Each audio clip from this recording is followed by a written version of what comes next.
അപ്പോൾ 2026 കേന്ദ്ര ബഡ്ജറ്റുകൾ പ്രഖ്യാപിച്ചിരിക്കുകയാണ്. പൊതുവെ വലിയ സംതൃപ്തികരമായിട്ടുള്ള ഒരു ബഡ്ജറ്റ് ഒന്നുമല്ല.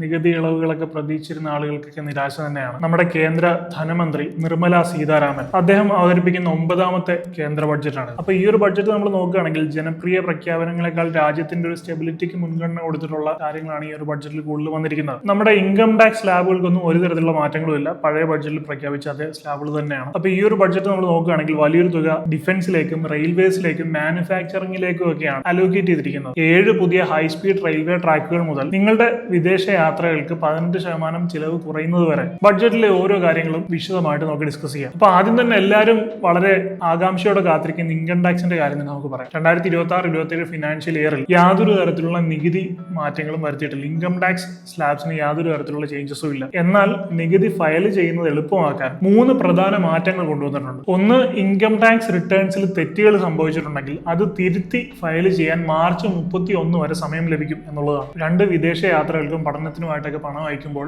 ഈടാക്കുന്ന TCS അത് 20% നിന്ന് 2% കുറച്ചിട്ടുണ്ട്. അപ്പൊ വിദേശത്ത് പഠിക്കുന്ന കുട്ടികൾക്കും യാത്ര ചെയ്യാൻ ആഗ്രഹിക്കുന്നവർക്കൊക്കെ ഇത് വലിയൊരു ആശ്വാസമായിരിക്കും. അടുത്തത് നിങ്ങൾ കാത്തിരിക്കുന്ന കാര്യം തന്നെയാണ്, സാധനങ്ങളുടെ വിലയിലൊക്കെ എന്തൊക്കെ മാറ്റങ്ങളാണ് വന്നിരിക്കുന്നത് എന്നുള്ളത്. അതിനെപ്പറ്റി പറയുന്നതിന് മുമ്പ് ഒരു കാര്യം ഞാൻ പറയാം. നമ്മൾ ഈ ബഡ്ജറ്റും അതിനെ ചുറ്റിപ്പറ്റിയുള്ള വാർത്തകളും ഒക്കെ ശ്രദ്ധിക്കുന്നത് അത് ദോഷമായാലും ഗുണമായാലും നമ്മുടെ സാമ്പത്തികത്തിനെയും നമ്മുടെ ജീവിതത്തിനെയും കൂടി ബാധിക്കുന്നു എന്നുള്ളത് കൊണ്ടാണ്. അപ്പോൾ ഈ ബഡ്ജറ്റൊക്കെ കേട്ട് ഇത്തരം മാറ്റങ്ങൾ ഈ ചെവി കൂടെ കയറ്റി ഈ ചെവി കൂടെ വിട്ടാൽ മാത്രം പോരാ, അത് നമ്മുടെ ജീവിതത്തിൽ എങ്ങനെ പ്രയോജനപ്പെടുത്താം എന്നുകൂടി നമ്മൾ ചിന്തിക്കണം. കഴിഞ്ഞ വർഷം തന്നെ ബഡ്ജറ്റിൽ സർക്കാർ GSTയിൽ വലിയ ഇളവുകൾ കൊണ്ടുവന്നിരുന്നു. അതായത് നമ്മുടെ ജീവിതത്തിൽ ഏറ്റവും മാൻഡേറ്ററി ആയിട്ടുള്ള 2 കാര്യങ്ങൾക്ക് ഇനി മുതൽ നികുതി ഇല്ല എന്ന് പറഞ്ഞിട്ട് GST എടുത്ത് മാറ്റിയിരുന്നു. ഒന്ന് ഹെൽത്ത് ഇൻഷുറൻസും മറ്റൊന്ന് ടേം ഇൻഷുറൻസ്. കാരണം അത്രയും അഫോർഡബിൾ ആയിട്ട് സാധാരണക്കാർക്ക് പോലും ഇത് എടുക്കാൻ കഴിയണം. കാരണം ആശുപത്രി ചെലവുകൾ കൊണ്ടും അല്ലെങ്കിൽ ആരോഗ്യത്തിന് വേണ്ടിയിട്ടൊക്കെ അത്രത്തോളം ആളുകൾ പൈസ ഇല്ലാതെ കഷ്ടപ്പെടുന്നുണ്ട്. പലരും അടിക്കുന്നൊരു കാരണം ഇൻഷുറൻസിന് നമ്മൾ പൈസ അടച്ചിട്ട് നമുക്ക് അസുഖങ്ങളൊന്നും വന്നില്ലെങ്കിൽ ഇത് ഈ പൈസ പാഴായി പോവില്ലേ എന്ന് ആലോചിച്ചിട്ടാണ്. പക്ഷെ നമ്മൾ ആലോചിക്കേണ്ട ഒരു കാര്യമാണ്, ഗുരുതരമായിട്ടുള്ള അസുഖം വന്നു കഴിഞ്ഞാൽ നമ്മൾ ഈ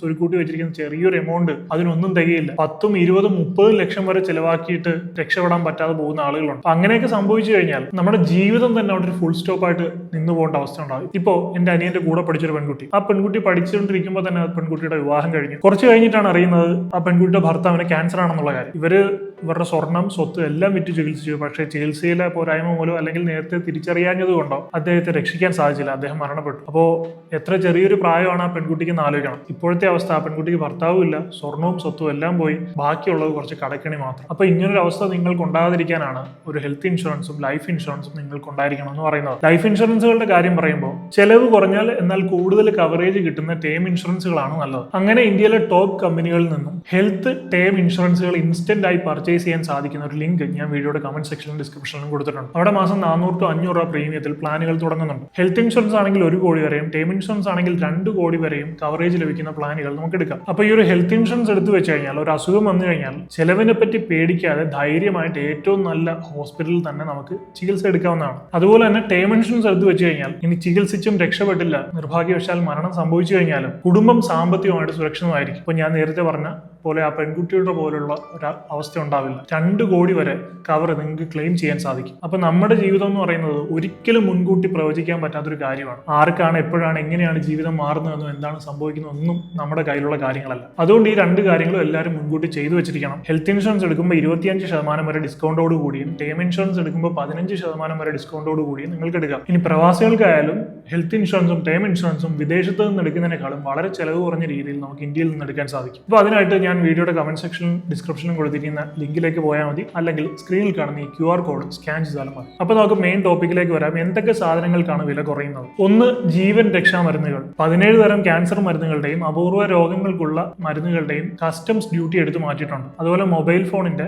സ്പെയർ പാർട്സിനുള്ള ഇമ്പോർട്ട് ഡ്യൂട്ടി കുറച്ചിട്ടുണ്ട്. അതുകൊണ്ട് തന്നെ പ്രീമിയം സ്മാർട്ട് ഫോണുകളുടെയൊക്കെ വില കുറയാൻ സാധ്യതയുണ്ട്. മറ്റൊരു കാര്യം, ലെതർ ഫുട്വെയർസ്, അതുപോലെ തന്നെ സ്പോർട്സ് ഐറ്റംസ്, ഇതിനൊക്കെയും വില കുറയും. ഇനി വില കൂടുന്നത് എന്തൊക്കെയാണെന്ന് നമുക്ക് നോക്കാം. പ്ലാസ്റ്റിക് ഉൽപ്പന്നങ്ങൾക്കും ചില കെമിക്കലുകൾക്കും അതുപോലെ PVC ഇതിനൊക്കെയുള്ള ഇമ്പോർട്ട് ഡ്യൂട്ടി കൂട്ടിയിട്ടുണ്ട്. അതുകൊണ്ട് തന്നെ ഇതിന്റെ എല്ലാം വിലയും കൂടും. മേക്ക് ഇൻ ഇന്ത്യ പ്രോത്സാഹിപ്പിക്കാനാണ് ഈ ഒരു മൂവ്മെന്റ് എന്നാണ് പറയുന്നത്. അപ്പൊ ഈ ടാക്സ് ഒക്കെ അടയ്ക്കുന്നത് നമുക്ക് അത്ര വലിയ ഇളവുകളൊന്നും കിട്ടിയില്ലെങ്കിൽ പിന്നെ ഈ പണമൊക്കെ എങ്ങോട്ടാണ് പോകുന്നത്? ഏറ്റവും കൂടുതൽ പൈസ മാറ്റി വെച്ചിരിക്കുന്നത് പ്രതിരോധ മേഖലയിലേക്കാണ്. പ്രതിരോധത്തിന് വേണ്ടി ഏകദേശം 8 ലക്ഷം കോടി രൂപയാണ് മാറ്റി വെച്ചിരിക്കുന്നത്. അതുപോലെ റെയിൽവേക്ക് ചരിത്രത്തിലെ ഏറ്റവും വലിയ തുക അനുവദിച്ചിട്ടുണ്ട്. 7 പുതിയ ഹൈസ്പീഡ് റെയിൽവേ കോറിഡോറുകളാണ് വരാൻ പോകുന്നത്. മുംബൈ, പൂനെ, ഹൈദരാബാദ്, ബാംഗ്ലൂർ ഇങ്ങനെയുള്ള റൂട്ടുകളിൽ ബുള്ളറ്റ് ട്രെയിൻ മോഡലിലുള്ള റെയിൽവേ പാതകളാണ് പ്ലാൻ ചെയ്യുന്നത്. അടുത്തത് ഇന്ത്യൻ സെമി കണ്ടക്ടർ മിഷനാണ്. ചിപ്പ് നിർമ്മാണത്തിനും ഗവേഷണത്തിനുമായിട്ട് ഏകദേശം 40,000 കോടി രൂപയാണ് അനുവദിച്ചിരിക്കുന്നത്. ഫ്യൂച്ചർ ടെക്നോളജി ഇന്ത്യയിൽ തന്നെ നിർമ്മിക്കുന്നതാണ് ഇതിന്റെ ലക്ഷ്യം. അപ്പോൾ കണക്കുകൾ അവിടെ നിൽക്കട്ടെ. നാളെ മുതൽ ഇതൊക്കെ നമ്മുടെ ലൈഫിനെ എങ്ങനെ എഫക്ട് ചെയ്യും എന്ന് നമുക്ക് നോക്കാം. ഒന്നാമത്തെ കാര്യം, ജോലി അന്വേഷിക്കുന്നവർക്ക് ഇതൊരു മികച്ച ബഡ്ജറ്റ് ആയിരിക്കും. എഞ്ചിനീയറിംഗ് അല്ലെങ്കിൽ അങ്ങനെ നിർമ്മാണ മേഖലയിലൊക്കെ ജോലി അന്വേഷിക്കുന്ന ഒരാളാണ് നിങ്ങളെങ്കിൽ സെമി കണ്ടക്ടർ റെയിൽവേ മേഖലകളിലെ നിക്ഷേപം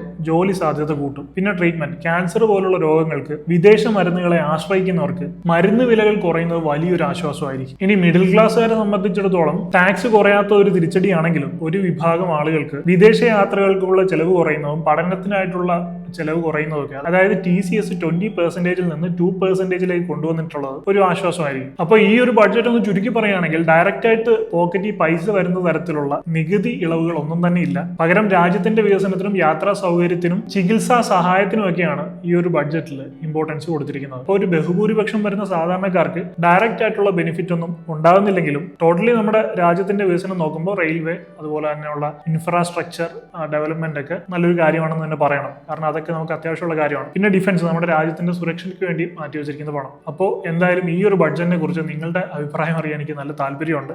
നിങ്ങളുടെ അഭിപ്രായങ്ങളൊക്കെ തീർച്ചയായിട്ടും കമന്റ് ചെയ്യുക. നിങ്ങളൊക്കെ എന്തായിരുന്നു പ്രതീക്ഷിച്ചിരുന്നത്?